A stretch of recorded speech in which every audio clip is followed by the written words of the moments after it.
I'm Patrick King, and you are watching SYNTHWAVE Ultra.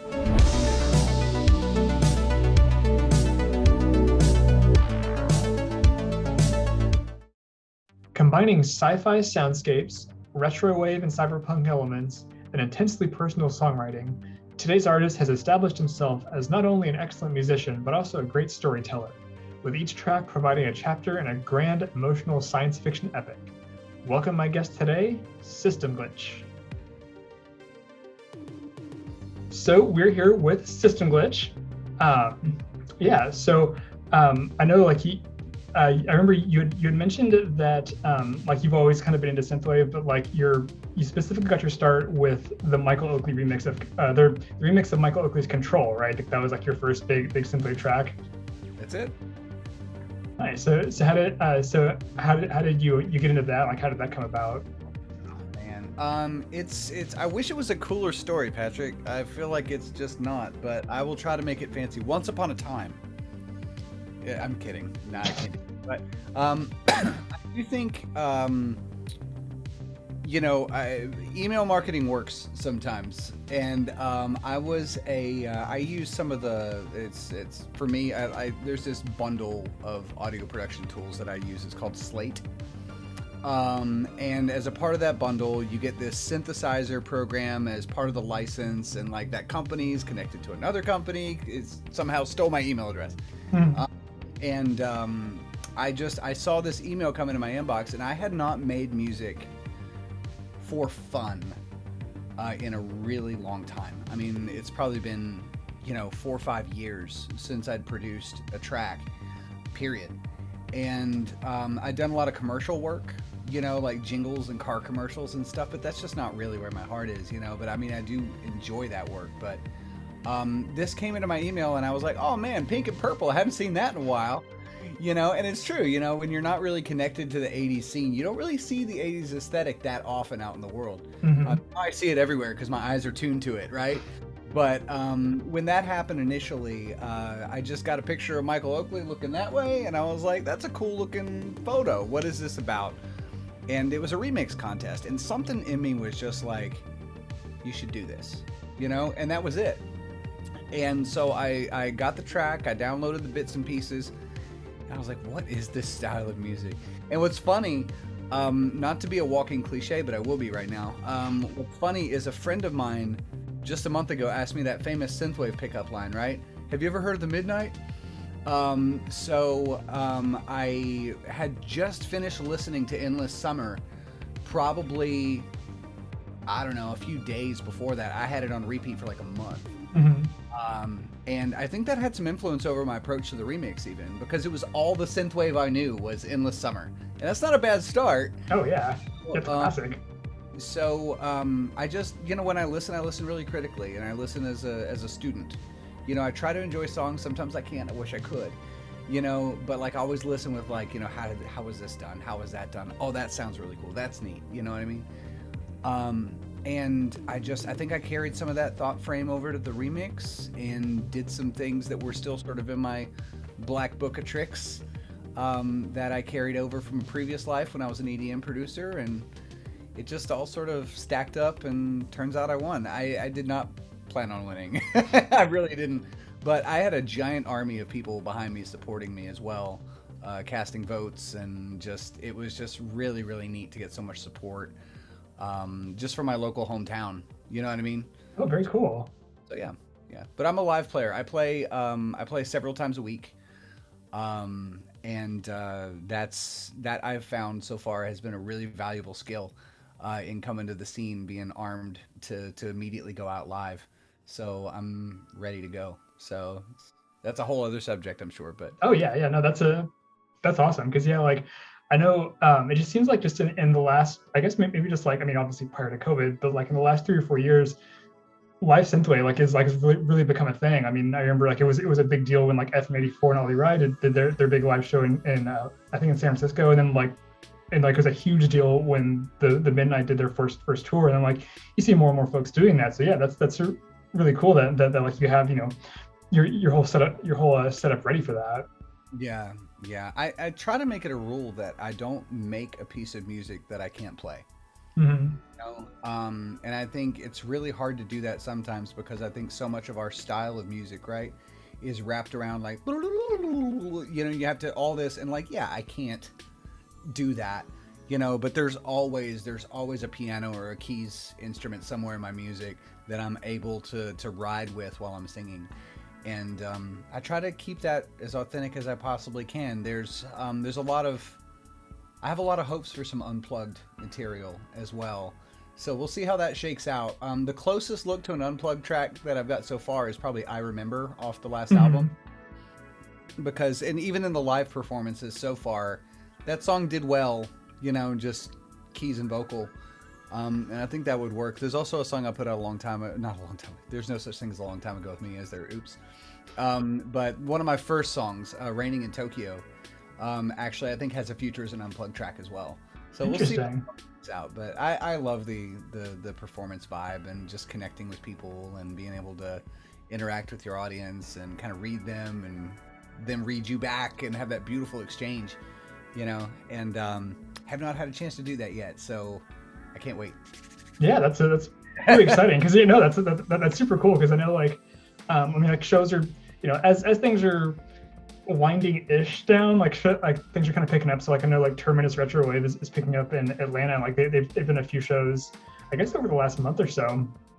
And also too, like just case in point, like we were talking about a moment ago, like doing the Static Realm Symphomania. Like I know Static Realm specifically does a lot of live online shows. Like what do you think about that? Well, I've done Static Realms now. Does not mean that I wouldn't do it again. Mm-hmm. And I had the privilege of being on, I think it was number 8 of the Synth Valley Stream Fest as well, which is the one that Starfarer puts on, right? Mm-hmm. So that was really, really cool. I don't know, Patrick, like, shall I sing you a song? Let's do it now. I really love the live stuff. And I think every time I'm going to get a chance to do it, I do it. I do have, not a plug here. If you're not a Twitch person, you're not a Twitch person, but I do have a Twitch channel. And I'm trying to get online more on Instagram Live. And I'm doing like live producing. Like I'm making the music live while I'm talking to people and having conversations. We had the most fascinating IG Live the other day. Can I tell you about it? Yeah, go ahead. Okay, so I was finishing up a remix for a band called Night Leather, and they are newer than I am even, and they're like this indie sort of avant-garde synth pop kind of vibe. I can't even place them. I would say like maybe they're like a darker Empire of the Sun, if you know who it is. And yeah. So that's their vibe, and I just absolutely love it. And so I had a chance to remix them, and while I was working on it, I was just like, I'll always ask permission for the person that I'm remixing, like, hey, can I stream my work? Because sometimes your voice track might be bare, and usually they're pretty cool with it. And it's such a great way to connect with the song before the song exists, So I was doing this, and all of a sudden Morpheus pops up on my IG and asks to be in my video. And I'm like, well, I know him. He's a friend. So yeah, why not? Let's see what's going on. And he had literally taken a photo of me and was painting it on his iPad. Like the one, I don't know if you looked at his IG, but he did one for Nina that was amazing. Yeah, that was really cool. Like he's a great musician, but he's also a really talented visual artist too. Because yeah, I remember when he did the Nina piece recently. The guy's nuts. That said, he did one for me the same way he did for Nina. And he was doing it live on stream on the bottom half of the IG stream while I was doing stuff. So I was remixing Night Leather and he was remixing me visually, on the same stream. And it was really entertaining. I think we had like 25, 30 people in there at one point. Nice. Like that's more than like a hopping Twitch stream sometimes. People were in there asking questions, going, oh man, that's so cool, and I was pressing play on the song, and people were, oh man, like I said, I love connecting with people. It's like such a big deal. So I'm trying more and more to do more like Instagram live stuff. I suck at making Instagram posts at frequency. I just don't like, I don't put something up if it's like hacked, you know, Right. like if I find a really good photo, I'm like, this is a really good photo and a good representation of my life. And people haven't seen like 30 of these on my page. I'll put it up, you know, but like, I don't just take a photo to take a photo just to have another photo. You know what I mean? So I'm just not very good at that, truth be told. But the live stuff I absolutely love doing, and I'm willing to make mistakes on stream.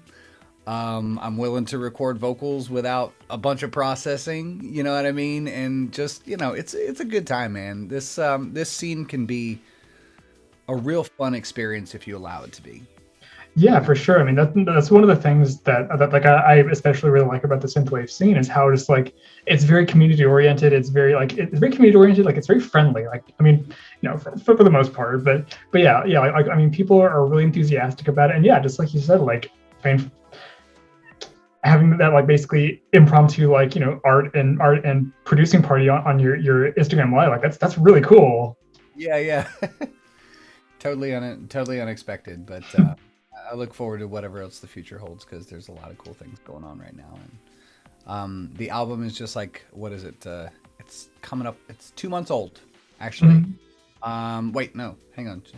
3 months old. Wow, time flies. And it's 3 months and 3 days right now since the release, and like it's amazing. People are still discovering me every day. You know, I get a message on Twitter from somebody who I look up to, you know, as a producer or an artist, and they're like, man, I just heard your stuff for the first time the other day.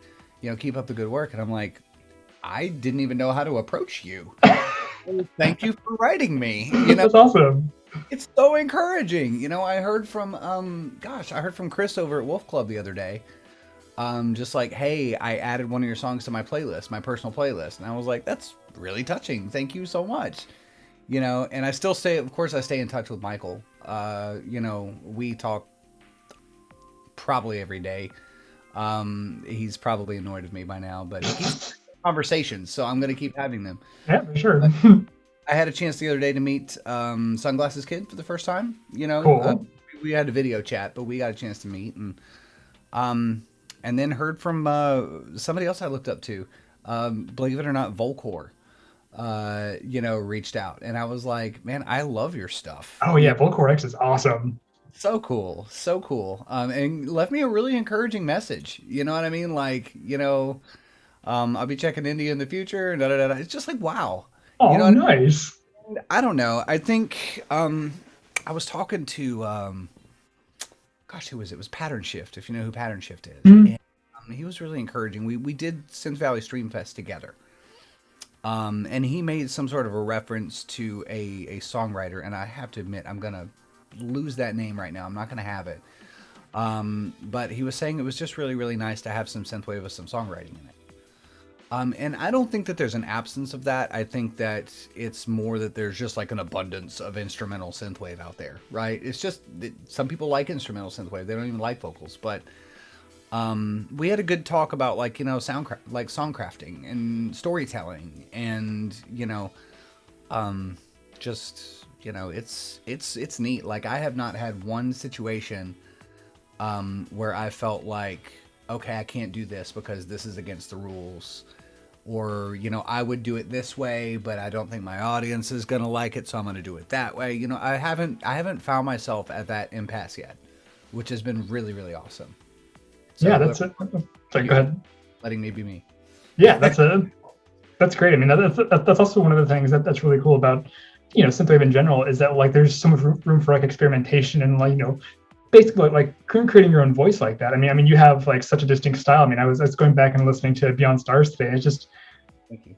what, oh my God. So first I gotta say, what a wonderful album. I mean, I know I've raved about it on Twitter before, but just to be able to tell you like face to face like this, it is an amazing album. Thank you. It's really special. I appreciate that.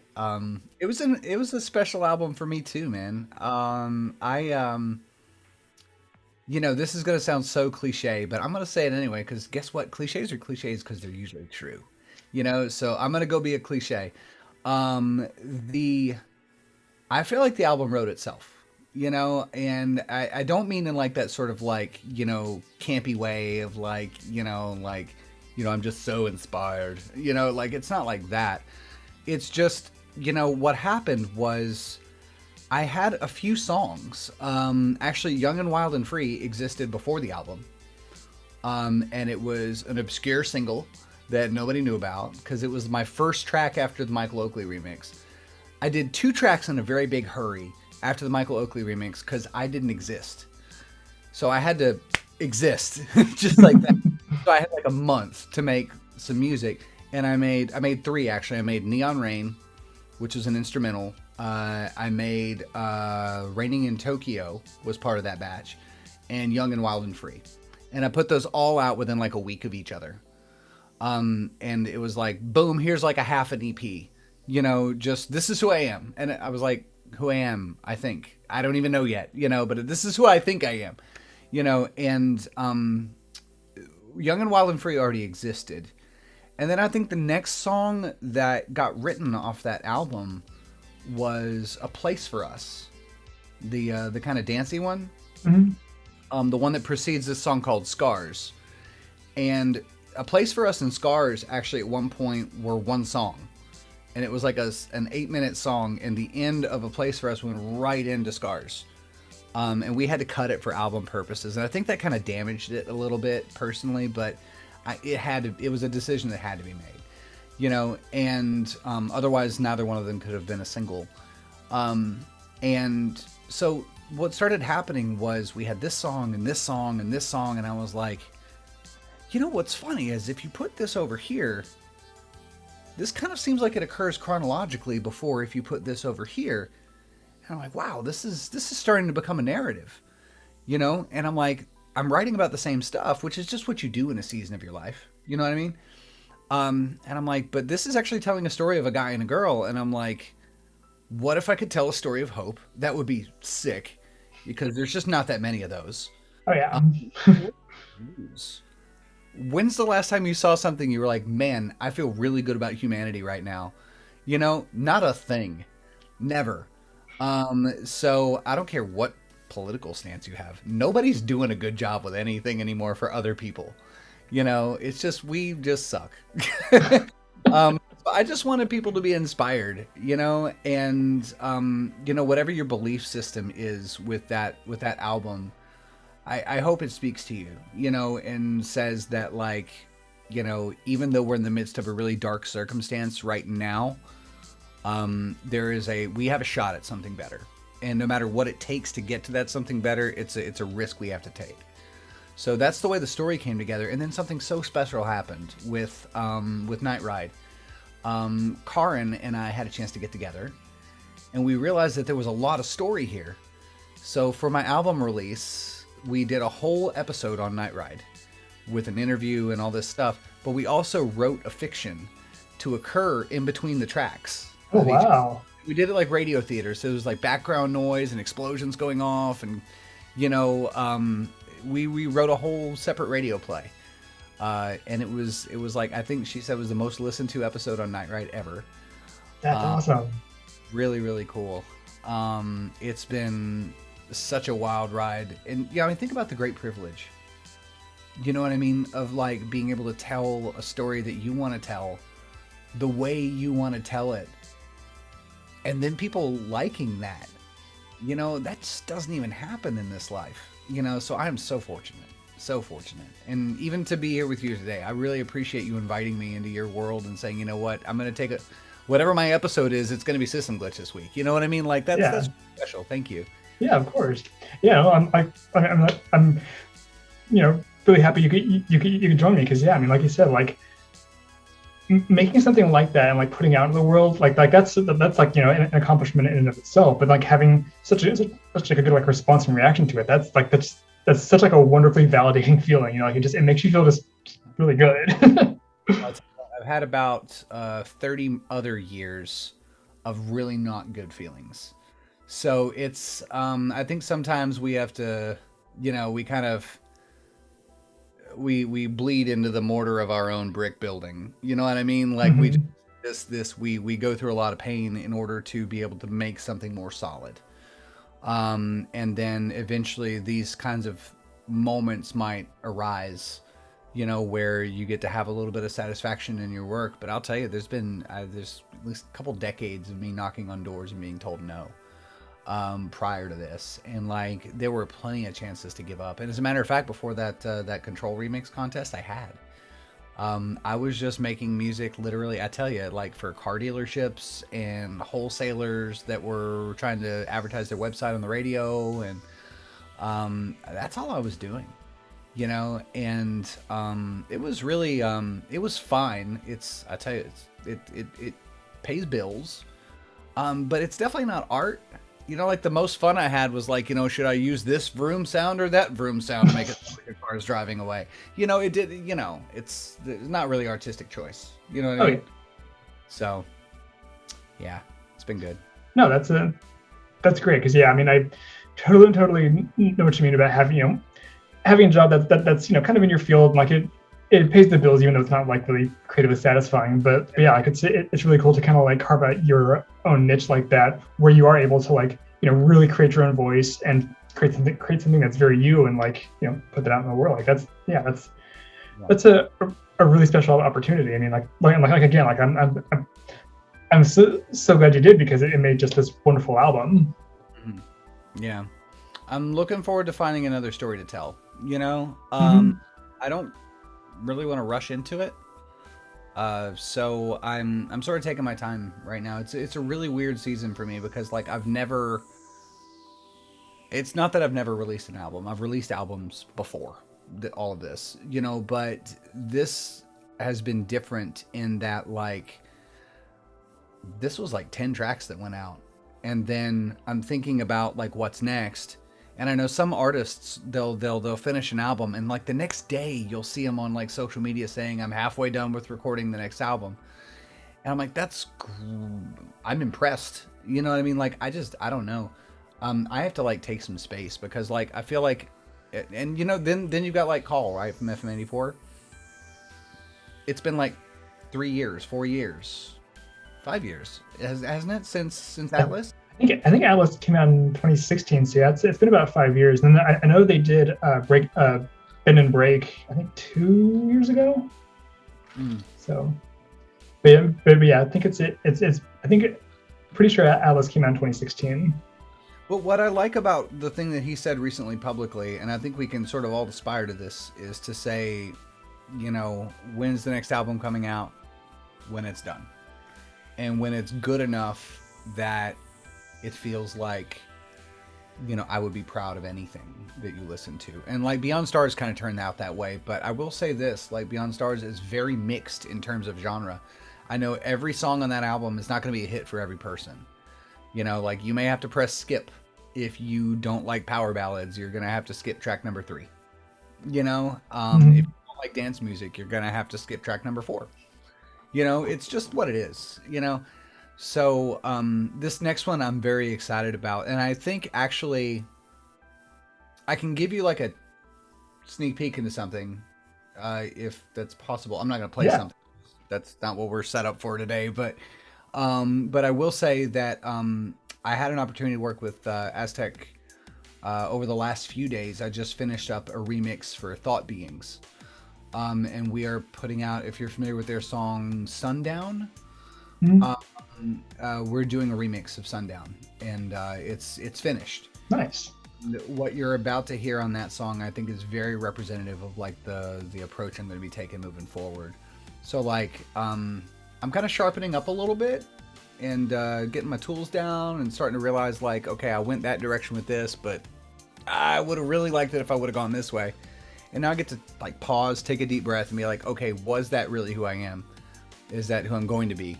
And if the sound evolves, I get a chance to embrace that now, you know? So anyway.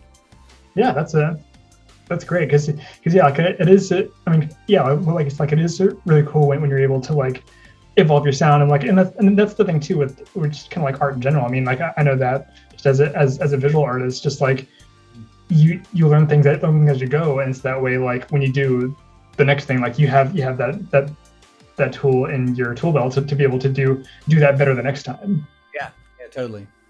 I know there's a couple sounds that I'm starting to get. I don't know if it's notorious for or what, but one is like this flute noise that's present all over the place. I used it all over Beyond Stars, and it was like a sneaky little recurring Easter egg theme. You know, is that the that guy? It was meant to like represent like dizziness or discomfort or being uneasy. Because it was always very like a dizzying sound at a moment that was like kind of tense, or uncertain. And so like that sound, I'm definitely still like leaning into using it, but I'm using that noise completely differently now. And I'm like, this was really pretty if I just calmed down a little bit and actually just used it this way or that way, just a ton of sounds like that where I'm trying to still kind of like lean into it and just say, hey, like, how can I stack things up a little differently to kind of feel a certain way? I have a song coming out. I can drop a name for you. It's called Kiss Me Again, which is extremely brave and scary for me. Because I've done some songs of sadness, but I haven't really been the any kind of a Casanova, in the scene at all. And I perceive myself a heartthrob. As a matter of fact, it's a duet. I'm singing it with my wife, who is the vocalist that you saw on the Synth3m stream. So that was my wife, by the way. We're married. Yeah. It's great to have someone so gifted in your house, that understands what you're doing and can like walk in any minute. I swear, this lady, she like one take. She walks in, I give her a line, I sing her the line, and she's like, oh, okay. She sings it, she walks off, and I'm like, I would have had to have done that 13 times. And I joke all the time, I'm producing the wrong vocalist. Like, I think between the two of us, she's the better singer. But she bears with me. She's like, oh, honey, it's so cute that you're trying to record an album. She doesn't talk like that, but you know what I mean? That's the vibe I get sometimes. But I think I don't know. This is it's a duet, and it's got a lot of really clever, fun moments in it. And I'm taking my time. It's the longest I've taken on a song, because I'm just waiting for the right idea. I don't want to make a crappy bridge. Listens to a song with a crappy bridge twice. They'll listen one time, be like, okay, but like I want to make things that now they're like the songs that you go back to. You know what I mean?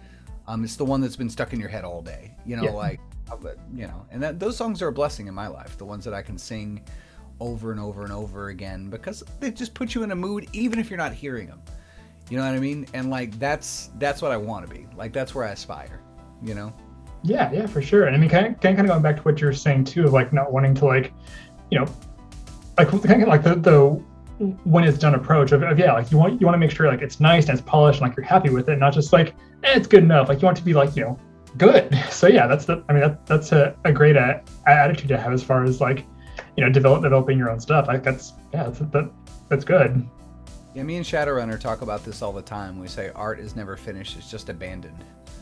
You do need to choose a moment to say you're done with a song. I can tweak until the point where I make a song worse instead of better, if you're not careful. It's like you're sculpting or something, I mean? If you're chipping away, eventually you're going to get rid of a piece of marble that actually belonged there, and you can't put it back, and like music is fine. You can repair it, but there's a time where you just have to say like, all right, this is done enough. And you have to start feeling this like pull to like tell another story or do a new thing, Got a ton of instrumental tracks that'll probably never see daylight, and I'm sad about them because they're cool, but they just didn't feel like enough. You know what I mean? Maybe they'll reemerge as the backing track for a vocal song one day. But I was on like this huge Mitch Murder kick for like a few weeks recently, and I started writing a whole bunch of songs that sound like Mitch Murder, and I was like just trying to study the guy, and I've got a couple songs that could pass, but I don't know, I just backed up from it, and I was like, what, they're not really me. I wouldn't sing over this, and I'm trying to get a lot more vocal stuff out. I feel like I have enough instrumentals because I do so many remixes, like, I get to do plenty of instrumental work, so when I do my own stuff, I kind of want to say something, Yeah. Yeah, I mean that's totally understandable too, because I mean, again, going back to Beyond Stars, like it is really cool because like most of the tracks on there are have vocals, right? Most of them, yeah. Yeah, sure. Yeah, and that's one of the things too that I also really liked about, like you said, kind of the variety of genres, how like some of it is just like kind of like straight synthwave, and then I do really like how you have like power ballad elements in that. Like I feel like that's not something you really see in a lot of synthwave. It is having this place for us like that. Like that just like it's such a grand song, and it has this just like huge scale to, like huge like epic scale to it. Like that's really cool that it has that kind of like almost like arena rock power ballad feel to it. Oh yeah, I remember is. Got the big hit in it, right? It's just it's a piano ballad. It's all broken, and then all of a sudden, bang, and like I remember when I got that back from Van, who's my mastering engineer. I knew it was going to be a really big hit, like not the song, but like that moment of impact. I knew it was going to hit really hard. I was not prepared for how well he did with like turning that into a massive moment. And it just like blows your hair back. You know what I mean? You're like, okay, this is a ballad. That's great. And then all of a sudden, boom, something completely different. And I don't know, I asked about 6 months into my time as a synthwave artist, what is AOR? Because I had no idea what that was. And Demi had to explain it to me. He said AOR is album-oriented rock, I guess, and it's basically power ballads and stuff that would belong in like a prog album, things like that. And I was like, I just thought we called those songs. Like what? But now there's so little of it in the world, we've had to give it a name to be like, that's the thing it is. Remember that thing that was really good? It still exists, but it's way over here and it's this big, I haven't heard a lot of AOR actually coming out of the synthwave scene. I don't know what the deal is with that actually. This is not to be critical. Maybe people like the electronic stuff more, but I think there's a good place for like a good hard hitting. And I threw some electronic stuff in there just to make sure it wasn't like completely off base. But I would love to hear more people just wailing and belting and telling me a story and, I think there's a great place for more of that. I hope I discover more. I totally dig LeBrock. I'm digging on that. And I think that they're kind of pursuing that, in a way. And I think it's really bold. And I hope they continue, to do that. Yeah, because I remember when I first heard LeBrock when they signed to Fix Me On, and I checked them out and I was just like, this is like nothing else I've ever heard before. Where they just like wailing guitars and these soaring vocals over these like really like classic synth beats. I'm like, this is really cool. Like I just felt, like you said, it's like more stuff like that. Like that's one of the things I really like about your work is how there's like those like prog elements where it's big and it's grand and there's like kind of like a storytelling element to it. I think that that makes it really stand out. Thanks. I was a big fan of Dream Theater before I found synthwave. Mm-hmm. And so like I would learn how to cover songs like Through Her Eyes and some of those ballads. As a matter of fact, I Remember is strongly inspired by Through Her Eyes. If you're familiar with Through Her Eyes at all, it's I think it's off their Metropolis album. I could be wrong there. I'm not entirely sure. But it's a powerful ballad about like a family who lost a baby daughter. It's wrenching. I'm thinking about it right now. I do not want to cry on an interview, but it's a very, very powerful song, and I would definitely check it out if you haven't before. It was in the spirit of that song that I Remember kind of was born as well, and it kind of hits the same way. I didn't even realize that until I'm talking to you, but it's got a very similar delivery, I guess. Yeah, for sure. Because that's the thing too. Like so.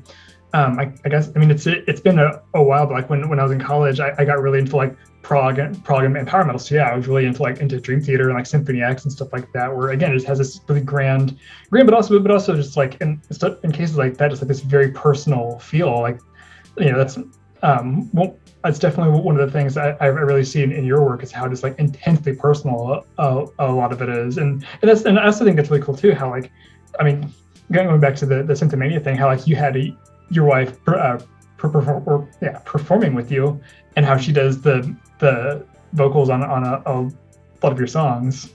Yeah. I would have a hard time singing next to somebody else if it was a story that I was telling a couple. Be really hard to look to my left and see somebody that wasn't her. Mm-hmm. You know? And I think she seals the deal vocally. I mean, like, people ask me all the time, like, where can I hire your vocalist? I've been asked that question more than twice. Who was the girl on blah, blah, blah? You know, do you have contact info for her? And I'm like, yeah, what do you need? And they're like, I just asked you, do you have contact info for her? I'm like, no, that's my girl. Like, what do you, I can put you guys in touch, but like, you know, just tell me what you need, you know, but it takes a minute for people to go, oh, okay. You know, that's his wife. Okay. That makes sense, you know, but, we joked a couple times at the end of the stream. We were, I think at that live show, we called ourselves System Hitched. Mm-hmm. You know, when we got to the end. But we had a good time with it. We had a really good time with it. I think we would do it 1,000 more times again. I will say this, the live video shoot was less cheap than I thought it would be.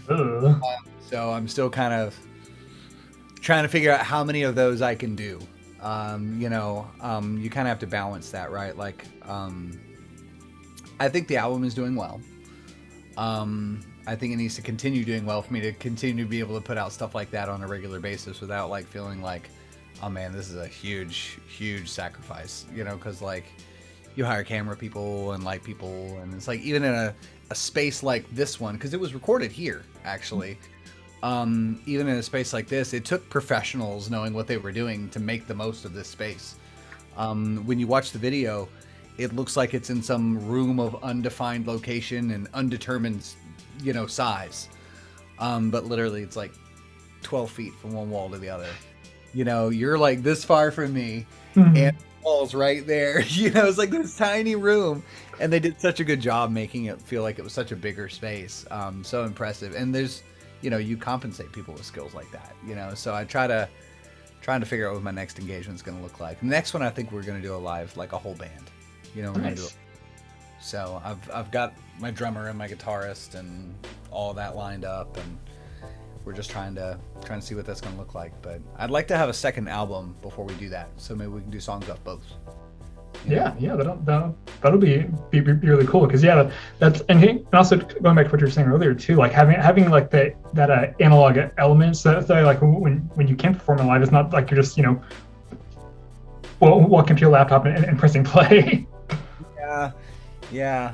Oh man, I feel like that sets me up to say something I'll regret, so I have to be careful. But I do. I will say it this way.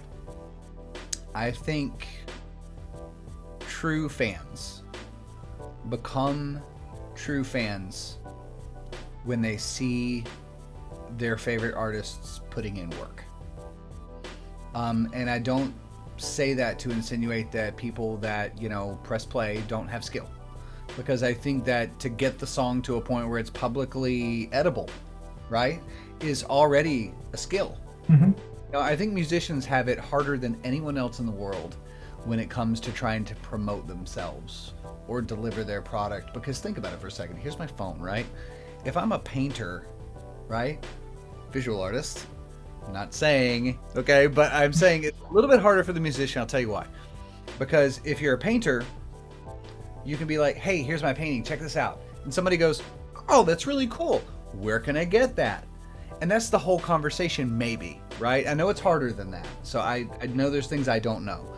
But to stop somebody on a crowded street, like, what do? Do you hand them headphones? You know, like, as a musician, almost impossible to be like, here's me for you. Like, I'm making you stuff, and I'll never have a chance to tell you that I am. You know, I hope you find me some other way, because you're not going to listen to me here and now. You know, and like, you know, I've had better conversations with people in the grocery store sometimes about my work than I've had from the stage.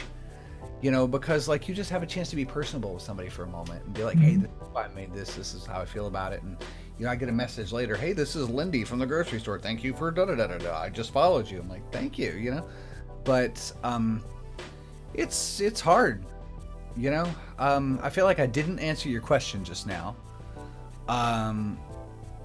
But yeah, I think to go back though, like the steps that occur after pressing play, I think to your audience illustrates discipline and practice. You know, if somebody sees you playing the piano and singing a song, that's not like, it's not really the same as, you know. And I've thought about how do I even travel when I don't have anybody with me. And I've thought, you know, maybe I just need like a thumb drive with the album on it with just no vocals. And I've just like picture that over and over, and I never can. You know, I just can't see doing that album with a microphone. Like it would just feel so, I don't know, just so flimsy. You know, like I kind of have to be doing this with my hands to tell part of the story, I feel like, you know, like just digging into the back of the key bed, you know, and just like really, you know, saying, no, I'm serious right now, you know, hear me, you know what I mean? But I don't know. I look forward to finding new and creative ways to deliver some of this stuff. But yeah, the stream fests that occur, like the live stream events and stuff, like they have artists of like all skill levels and all backgrounds and all approaches, and I say bring it on to every bit of it. You know, I think to be afforded an opportunity to perform live and then making conscious decisions about like how am I going to deliver my product, that's respectable. You know, I mean, anybody that's getting in front of people, even if they're like wearing their favorite football team on their t-shirt and they're playing the piano or just playing the keyboard, like that's a step, you know. And there's thousands of artists every day who never put themselves in front of people. Yeah, you know, for sure. I applaud anybody who's taken that risk, you know. Yeah, that's a really great way to look at it. Yeah, I mean, just putting yourself out there and just, you know, creating something that like you think that, you know, people will want to listen to and enjoy. I mean, that's, you know, that's an accomplishment itself. So yeah, that's a great point. Yeah.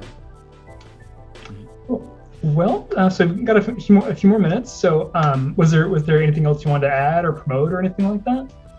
Gosh, I mean, I think if I could say anything, it's just that I'm really, really grateful, you know, for the opportunity to speak with you today, Patrick. Thank you so much for that. And for just, you know, even pointing your audience toward me, because I think when you do a job of hosting something like this, I don't think you guys get enough props at all, because every time you choose to have a guest on, you're running a risk of making it, you know, it appears though like, you know, your taste is not that good if you made a bad pick, you know what I mean? So thanks for taking the risk on me. I really appreciate that. Yeah, of course. I hope your viewers take the risk on me too. I think that'd be awesome. If you haven't checked out Beyond Stars, I made it for you. You know, please do check it out. You can find it on Bandcamp if you wanted to like grab a physical. It streams everywhere you stream, so if you wanted to look it up just on streaming, it's just called Beyond Stars. And gosh, I don't know. I'm very excited about some upcoming remixes, and these will all be available to the next few days, or not a few days, but you know, a few weeks. Next one coming out, the very next Bandcamp Friday that exists, we're gonna have the Night Leather remix out. It's a song of theirs off their first self-titled album, Night Leather, and it's a song called Sparks. And it's this really cool song. I didn't really listen to the lyrics as well when I was enjoying it just as a listener, but when I started remixing it and I started listening to the lyrics, it was so clever. Even Ryan, their vocalist, like he had to clue me in on some of the meaning. But I guess it's a story of a robot who will never love this lady because she wants a person, but he wants her, you know, and it's like just such a cool premise. And I know, like, you know, it's existed before, but it's usually in reverse. Like, you think about like Weird Science, the movie, you know, like there's a real 80s something for you, but like, you know, like Weird Science was the other way around, you know. But this was what the inverse of that would look like. So I was really impressed by how that was written backwards like that. I'm a huge fan for that. I did a song with Demi K and Turbo Knight and Yoru called Let's Get Wild at one point, and it had like a Billy Idol kind of vibe. It was like one of my first like goof off tracks with them. Almost every song I do with those guys is goofy. And good bunch. Turbo Knight, come on, you know, I mean. So it was all humorous. We've done a few things that are silly like that together. We have a song coming out. I think the title for it is called Low Grade Fever, which is the title I gave it. If not, it's something else. But I'll tell you the name of the album. It's an EP. It's coming out. It's called Saturday Night and Sunday Morning, I think. Or Saturday Night and Sunday Afternoon. Sorry, that's what it's called. And it's got that song. It's actually a song about trying to date during COVID, which is practically impossible, I would imagine. And it's like during the chorus, all the lyrics are like all the symptoms of COVID. Oh, jeez. So, like, giving me a fever, baby. My body aches for you. I'm short of breath. My heart's got palpitations. You know, like it's all the feelings you would feel, right? Mm-hmm. Except for no, you're sick. You know what I mean? So I guess that's why they call it Love Sick. But we did that song. Neverman is also on that album as a vocalist on a separate song. So we've all been hanging out together. I did a Talkbox track for Neverman recently, which is coming out I think next year. It's going to be a while. But that's going to be really cool. And then of course the Thought Beings remix is coming out I think in November.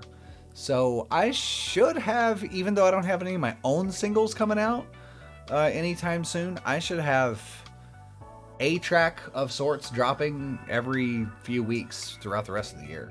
And I'll probably do another Christmas track anyway. I love doing Christmas music. So Demi and I did Carol of the Bells last year. Mm-hmm. We'll see what we do this year, but I'm sure it's going to be him and me again. And after 12 years, we'll have an album for you guys. Just one song a year, you know. But yeah, just if anything, thank you so much, Patrick, for having me on. And you know, I really do appreciate the sacrifice of time that you make to make this scene a better place. I really do. Yeah, of course. I really appreciate that. And you know, thank you very much for being on here. I mean, you know, I'm always happy to promote good synthwave, and I mean, you provide it in spades. So, you know. Thank you. Awesome. All right, cool. Well, I will let you go, but have yourself a good night, and we'll talk to you soon. All right, you too, man. Take care. Bye. Thanks for watching. Be sure to check out Syst3m Glitch on Bandcamp, Spotify, and more, as well as follow him on all major social media platforms. You can follow me at @PatrickKingArt on Twitter and Instagram, and be sure to check out the SYNTHWAVE Ultra playlist on Spotify for tons and tons of synthwave of all sorts. Don't forget to like this video and leave a comment, as well as subscribe to this channel for more great conversations with people from all across the synthwave community. Thanks again, and we'll see you next time on SYNTHWAVE Ultra.